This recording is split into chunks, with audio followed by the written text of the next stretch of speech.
All right, good morning, everybody. Wherever you are, good morning. Okay, prayer time. Make me resilient. I marvel at the resilience of nature, Lord. No matter where I look, I see a theater of life in motion. I wonder what my life looks like from a distance. What I would see if I could view my life through a wide cosmic lens. Would I even comprehend the significance of all the many currents of life flowing to me, or those avoiding me, as well as those that would appear to embrace me? What I would observe, I suspect, is that the flow of life, the continuum of life, does not stop for anything or anyone. No one's problems or heartaches or resentments are deep enough or unique enough to stop or shift the natural rhythms or cycles of life. Forests burn and then produce new growth. Earthquakes shape the earth anew. Land rises and falls. No natural form of life mourns the organic shifting of the sands of time except we humans, Lord. Again and again, we plant our feet firmly on shaking ground, determined to stop fires in the forest and erupting earthquakes from their task of breaking new ground, wide open because we do not want our lives, our personal worlds to change. You know, Lord, I want to stop the cycles of life because I'm not sure when those cycles will collapse the walls of my own life or bring some part of my life to a halt. I'm not certain I have the resilience to start anew again and again as nature does, and yet I have experienced the grace of resilience flooding into my blood and bones in exactly the second that I need it most. Just when I felt despair approach the energy of my heart, suddenly in an instant, all I could think of was everything will be fine. Despair shattered like fragile, thin glass. I wondered how I had come up with such a positive thought, much less how it was that I actually believed it. Somehow in that moment, not only did I believe all would be well, I knew it with all my heart and soul. For me, the crisis that had so frightened me ended in that instant, and I felt your message melt into me. I would be fine. Everything will be fine. I knew then that I had to relinquish my idea about wanting a certain outcome and let the wisdom plan of my life take over. Whatever I had to deal with so far as people and the everyday details of my life felt like ordinary paperwork. Lord, grant me the grace of resilience in all ways. It is exhausting to try to control all the rivers that flow into my life. The better choice is to become a good passenger, skilled in navigating the ways and cycles of nature. For as we learn to become one with all nature, we find our way to you. Amen.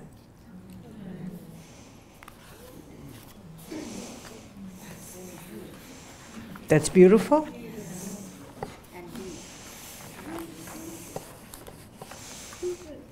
I did. Can we get a copy when we leave? In my book. Okay. Not to my book. Don't release. My book is Holy Language, Prayer, Grace, and Guidance. And I wrote guidance and grace after it. Do you want that? Do you want me to read that? No.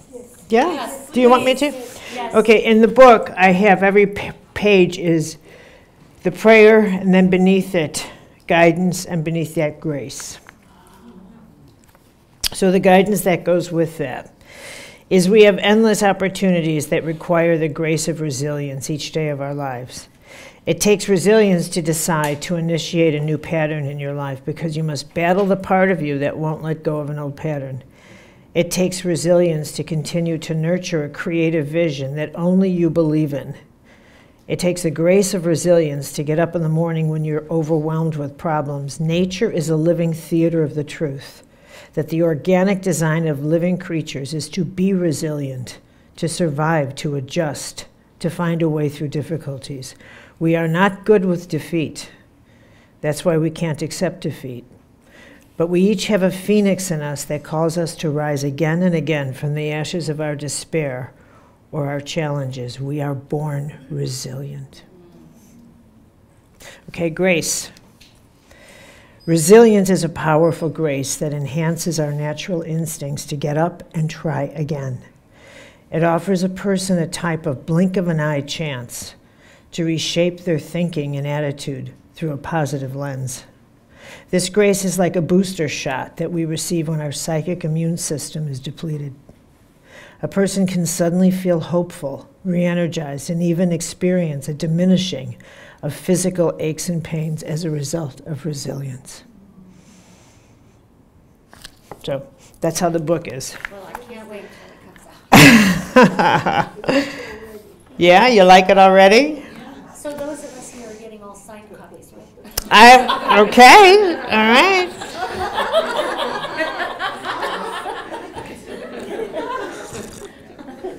Don't release the prayer. Any of them. All right. Okay. Now, holy language. See how holy language makes you feel?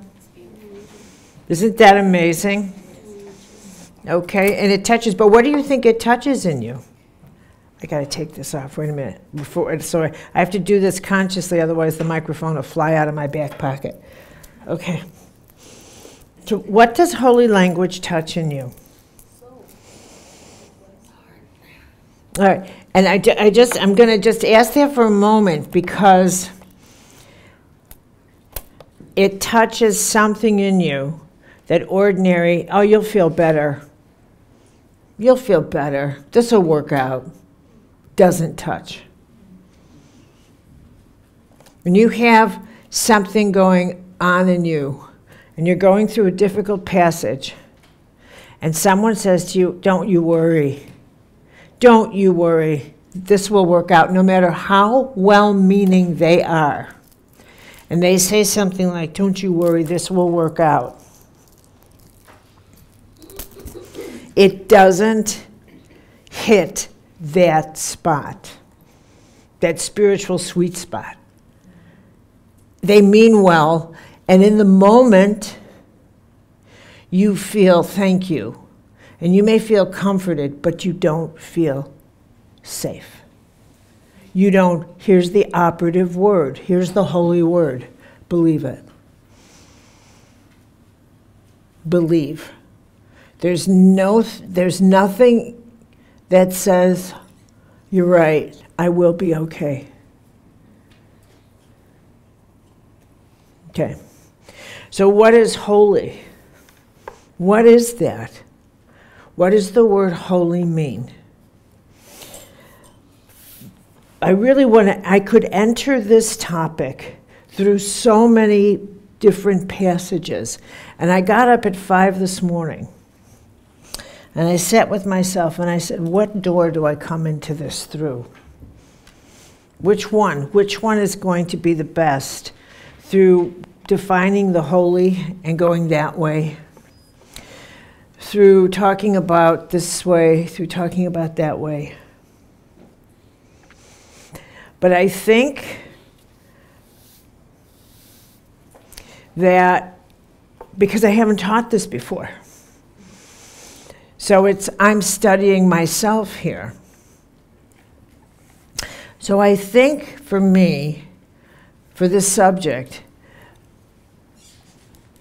I am going to enter into this by going through you,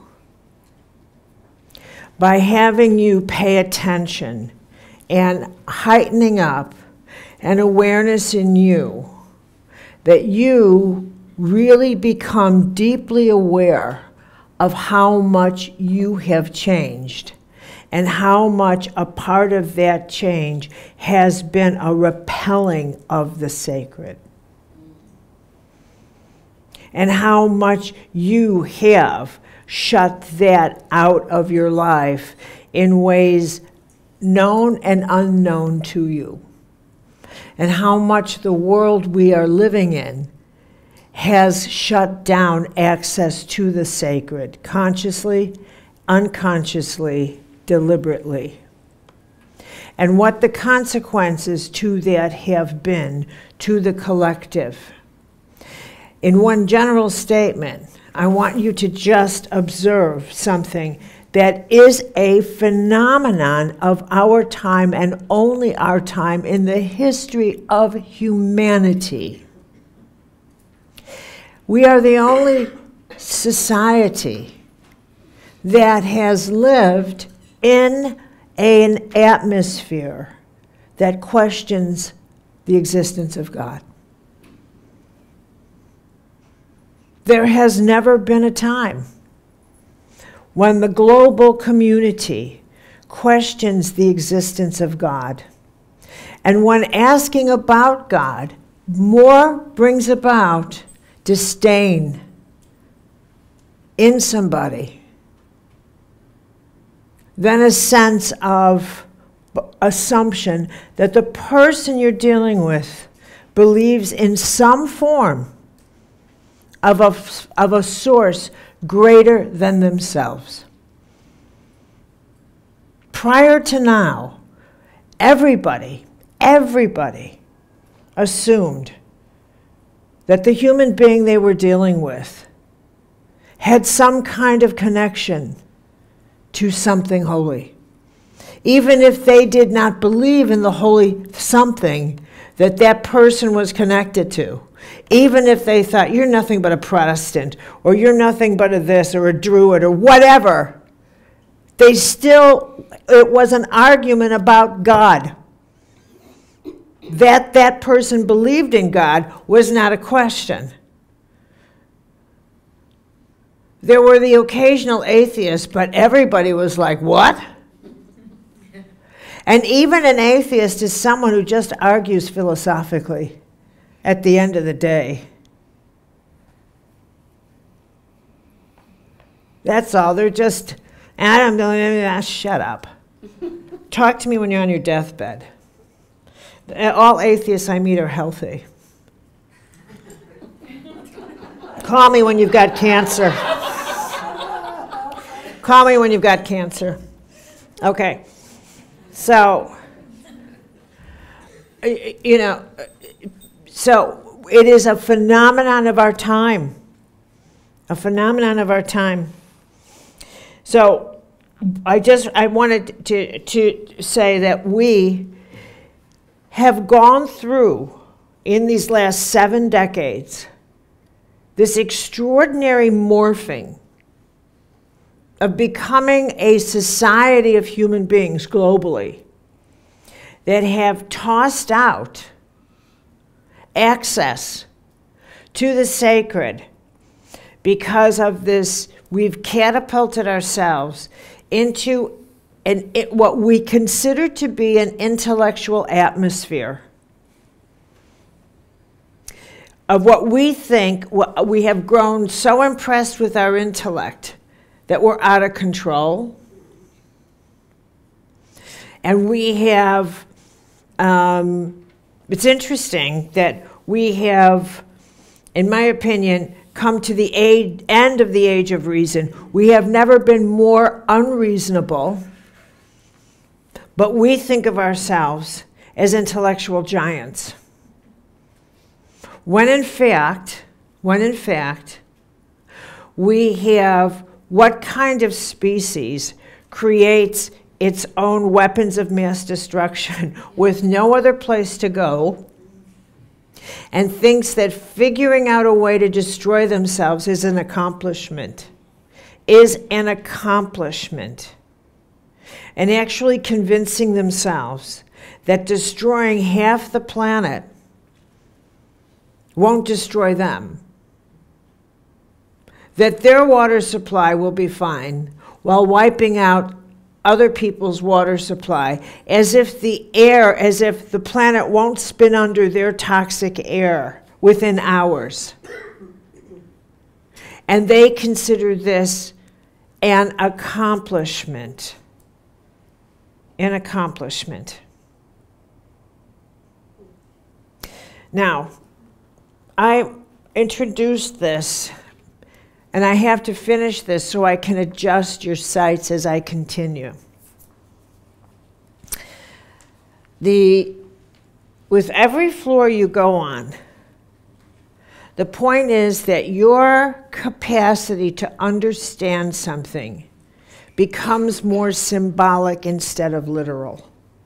And therein lies your skill. That the leading reason people get sick in life, I wouldn't have said this years ago, but now I will say it, that the reason you lose power, this is you losing power. I'm going to draw it a little better because of people watching it. This is you losing power. 90% of the reason you suffer is self-created. And the reason is because you take things personally. You take things personally. Things that people say. You take the day personally. You say things like, was it something I said? You won't even let people have their own bad day. Was it something I did? You interpret the world as if it belonged to you. As if it was your world. As if everything was created for you and everything is personal. One of the great teachings of Buddha was everything's an illusion. There's nothing personal about anything. We visit this planet for a very short period of time, 50, 60, 80 years that go by in a blink of an eye. Most of us are coming to the end of our journey. We have no idea when we're going to leave. It's not revealed on our face, but we can be sure as our face does get older, we're getting closer to our exit. It's very brief. This is not our planet, and nobody was born to serve us. And the events unfolding on this planet do not unfold because of us, for us, in any way. So to say, I need to understand why this happened to me, is a prayer that will never get answered.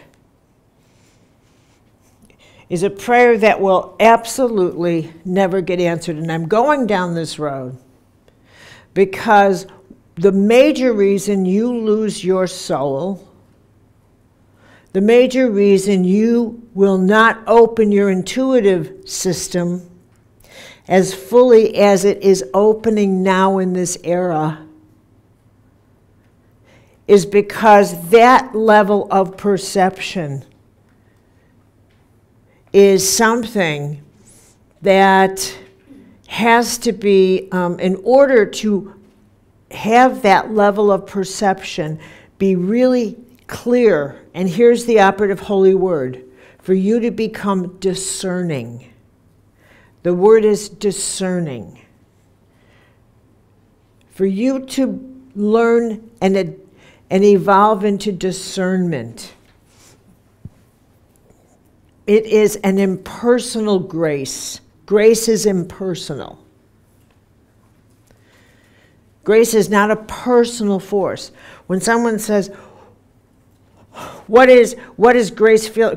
Grace is impersonal. And discernment's the capacity to see clearly through holy eyes. To see clearly through holy eyes. I need to discern what is the truth here. And it means without my private agenda as a priority. Without my private agenda. Without me wanting to win. Without me wanting to control Nancy. What is the truth? Why has God brought us together? What I need to discern. What do I have wisdom that I need? How am I here to help you with something with my skills? Or are you? Do I need to ask you something? I need to discern this. Without discernment, maybe I would withhold because of shame. Without discernment, maybe this is the person who can get me out of my pain. Without discernment, maybe I would not ask because I am afraid of being humiliated. Discernment is the grace that allows me to see this. But if I am in this toxic state of taking everything personally, I will only see through shame, embarrassment, and the fear of being humiliated.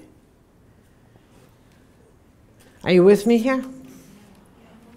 And as you go up the floors, you enter into the impersonal experience of your own life.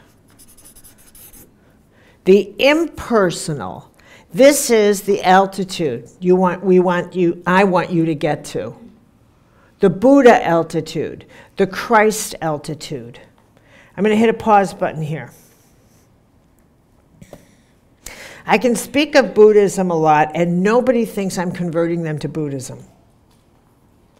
I speak of Jesus, and people think I'm converting them to Christianity. Snap out of it. Do you understand me? Snap out of it. I am not converting you to Christianity. I am not a preacher. I'm not a fundamentalist. And I will speak about Jesus as the holy teacher that he was. But the fact that you hear it that way is something we need to speak about. Because that is exactly what I'm talking to you about. That is how you threw out holy language. Because you're repelled even by the name. You find the name Jesus repulsive. Repellent. Oh no, it's a Christian. And she's coming at me with Christianity. Oh no, got to throw that out. Followed by those horrible priests. Followed by yick, yick, yick. And that's what comes at me in a tsunami. And that's how all that holy language got tossed. So what people did was they threw out the mystical jewels with very dirty bathwater. And it is dirty bathwater. But the mystical jewels went down the drain. So we're going to retrieve some beautiful mystical jewels. Because I will present to you the mystical jewels of these traditions that where they speak of the natural laws, what is above and below, that's the heart of the Our Father. As it is in heaven, so it is on earth. Jesus never taught sexuality. He taught the laws. He taught the laws of healing. If you're interested in healing, then you're interested in Jesus. If you're not, but who's not interested in healing? He was a teacher of the cosmic laws of the soul. That's it. Everything else, human beings got their hands on. And you know what happens then? Okay? But this is how holy language got tossed down the drain. All right, now, and let me say, because the holy language of Jesus and Buddha is not that familiar, but because the holy language of the cosmic healer got tossed down the drain, in my opinion, this is my opinion, and leave, as I say to everybody, leave it at the door if it doesn't feel right to you. Leave it at the door when you leave here. But because his role was to engage a template for the our healing of our interior and our management of our soul, like Buddha was. The two together are the perfect team. In tossing aside the language to navigate our soul, that our soul needs compassion, that we need to look upon each other with compassion, or we harm ourselves. We do great harm to ourselves. That if we must understand that what we do to the least of us, we're doing to ourselves. That's a law. That's a mystical law that we're now seeing in physics. This is just a law. What you do to, you see it in your biology, what you do to one cell, you're doing to the whole. What you do to one organ, you do to the whole. It is a law, that's all. And you can take that law and you could throw it into Buddhism, and Buddha would say, that's right. That's right. Buddha teaches this a version of the very same thing. It's all one, Buddha says. It's all one. So these are not recruitment tactics to become a Catholic. Oh, Lordy, although I have been approached by a Catholic and asked to do recruitment. I said no. Okay. All right. Now, in our journey up this, eventually, you get to a place in your own life where you're only way through your crisis, your health crisis, your marriage crisis, your personal crisis, your dilemma is to become impersonal, or you won't get through. You won't get through it. By taking it personally, you are jammed. By telling yourself, but my pain in this is much worse than anybody else's. My rejection, my divorce, my loss, you just don't get it. My loss is... I had a workshop once, and a woman lost her child. Everybody in my family's lost a child. My mother, my grandparents, my aunts, everybody. So I grew up going to funerals of cousins and my brother and so I knew what it was like to see this loss and to see my elders mourn from the get-go, and to see how they handled the loss, what they considered to be the ultimate loss. And I have a friend who lost all three of her children. One of my very best friends, my very dearest friends, lost all three of her children. Daughter on the same day as her son 1 year later. Yes.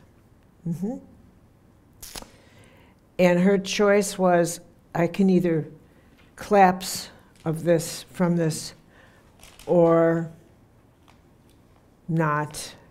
And my only way not is to find a way to serve others. I got to get out of this. And that's how she did it. And she's one of the most spectacular people of service in the community in which I live.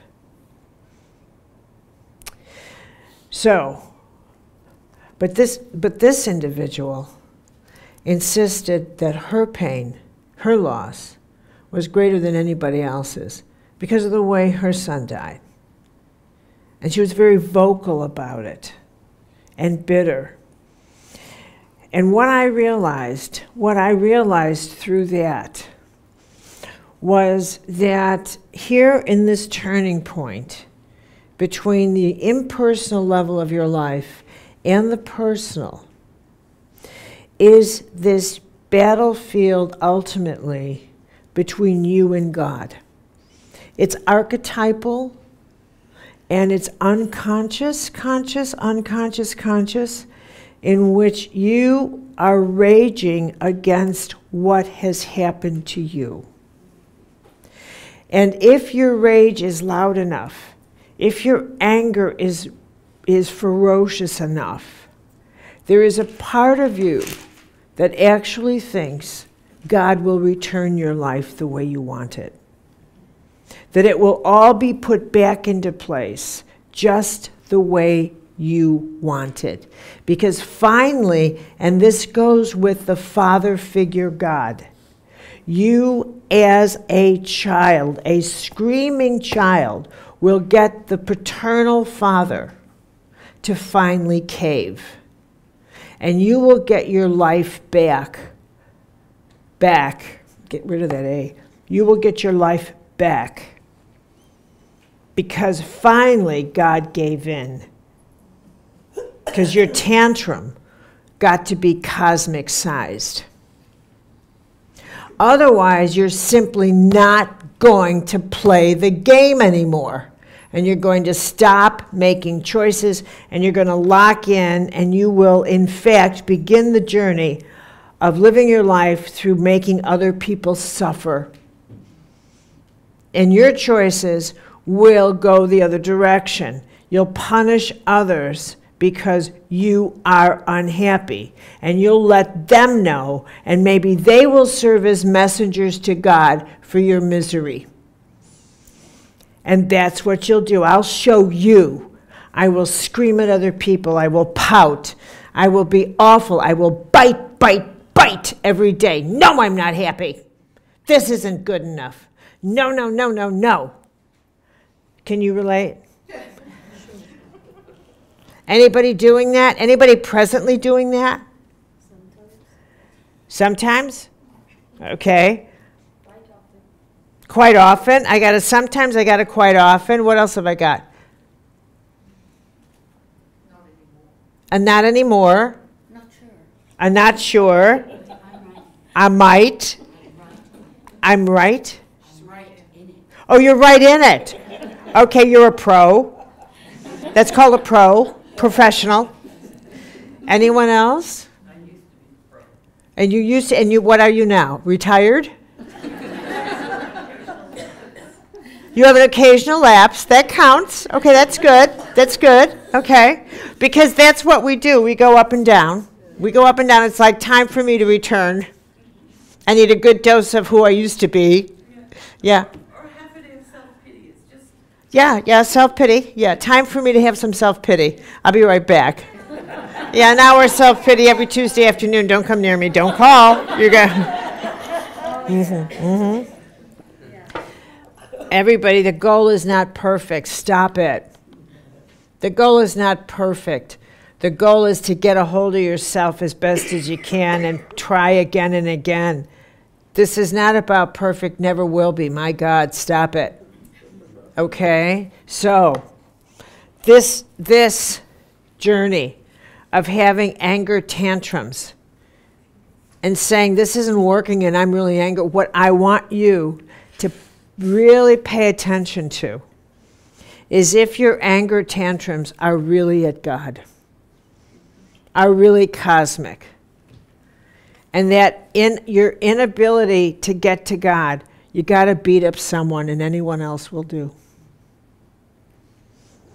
And to actually see if you can get in touch with that thread, that this anger is cosmic in size, which is why I just can't reconcile it. And it's why you want to bite somebody. Because anger is a verb.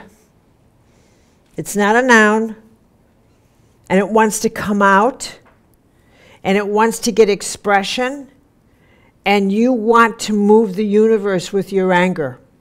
Which is why people, when we're angry, we have to let someone know. We're not even fussy. Even pottery. Right? We don't care. We want to kick the television. We want to throw out our phone. We don't care. Anger makes us explode. Or we implode. Which is why it's so harmful to our body. It is a hot fire. It's a bad hot fire.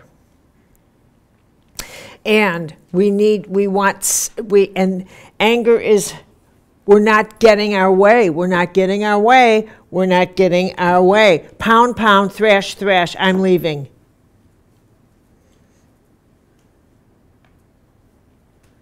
Okay? So it's really this stage of deciding the world doesn't revolve around me. I have got to take a deep breath and get to another level of consciousness, because this ain't working. This ain't working.